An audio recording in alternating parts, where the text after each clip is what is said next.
Besham Hashem Naaseh V'Naseach, un cours sur le Shabbat Kodesh qu'on dédiera à tout le peuple d'Israël. Si on n'a pas le Shabbat avec nous, c'est comme si on a pris une charrette remplie de trésors, parce que la vie est un trésor, mais qu'on n'a pas de roue pour aller vers aucune destination. Le Créateur du monde, quand il s'est marié avec le peuple juif au Har Sinaï et qu'il lui a donné sa Torah, a dit, bien, j'ai un cadeau à vous faire comme un khatan qui voudrait donner un diamant à sa femme. Et Dieu a choisi parmi toutes ses créations ce qu'il avait de plus cher à ses yeux. Toutes les fêtes sont dépendantes de la décision de l'homme. Shabbat n'est pas entre les mains de l'homme, Shabbat est entre les mains de Dieu. Aucune fête dans l'absolu n'est plus grande que Shabbat. Il faut savoir que la carte d'identité du peuple juif, c'est le Shabbat.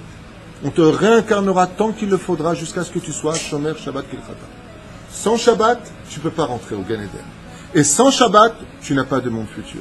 C'est une fête où on doit être extrêmement bien habillé. On doit être différent totalement de la semaine. En t'habillant de beaux habits Shabbat Kodesh, tu répares la faute originale. Alors je vous en supplie. Il y a des mecs qui viennent en jeans, en Nike. Attends, mais c'est Shabbat. Qui est marié avec le Shabbat?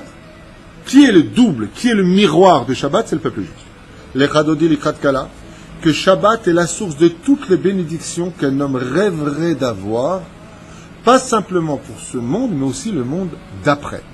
C'est un avant-goût du monde futur. Si tu me respectes et dis le Shabbat, c'est moi qui te garde pour la semaine. C'est le Shabbat qui te garde, c'est pas toi qui te garde. Shabbat est entouré de feu. Pour dire que tout comme le feu amène de la lumière dans l'obscurité, de la même façon, le Shabbat amène des réponses et de la consolation dans le monde obscur dans lequel on vit.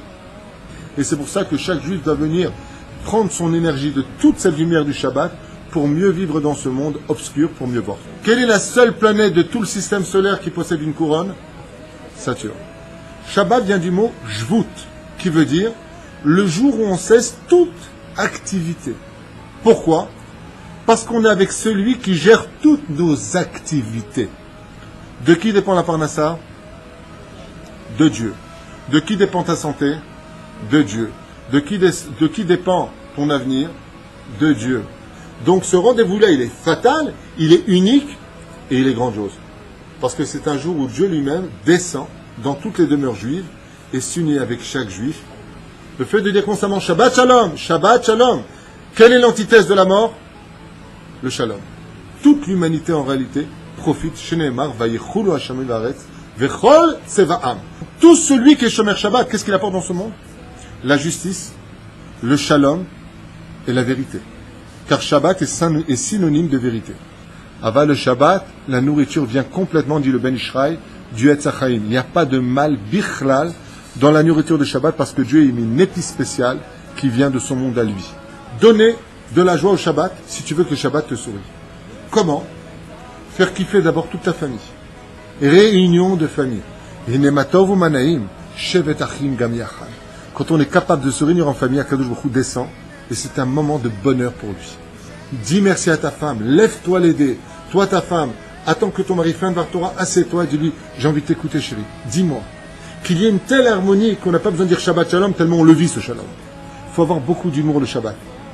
Oh, je comprends pas, tu mets toujours trop de sel dans ta bouffe. Devant tout le monde maintenant. La femme, elle ne sait pas si elle met de la morora, tu vois, pour la viande qui suit, ou si elle fait autre chose. D'accord? Prends sur toi. Si tu arrives à faire ça, c'est parce que Dieu te fait la capara de tes fautes. Et si tu acceptes cette humiliation avec amour, Dieu efface absolument toutes tes fautes et tu protèges ton avenir et toi et tes enfants. Rien n'est laissé au hasard. Franchement, excuse-moi, c'est tout le temps grillé, j'aurais dû commander. Devant tout le monde. La honte, la honte, la honte.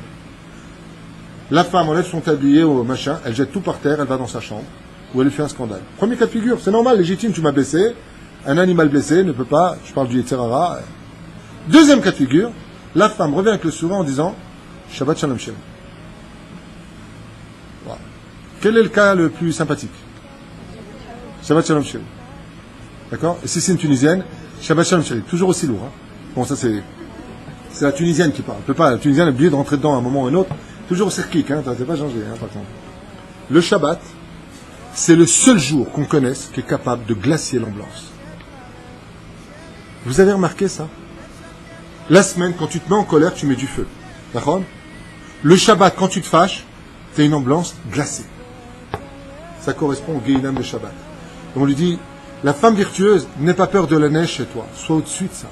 Tes enfants sont ingrats, ton mari t'a pas dit merci, il te critique en public. Kirchol Beta, Dieu te dit, mais j'ai vu moi combien ton cœur est rempli de misvot. Descends pas au niveau de la neige, ne sois pas glacial pour ce Shabbat. Et reste souriant. Et reste toi aussi souriant. Shabbat, Shalom. בלב שבור לחתיכות, מחכה לך שתקבל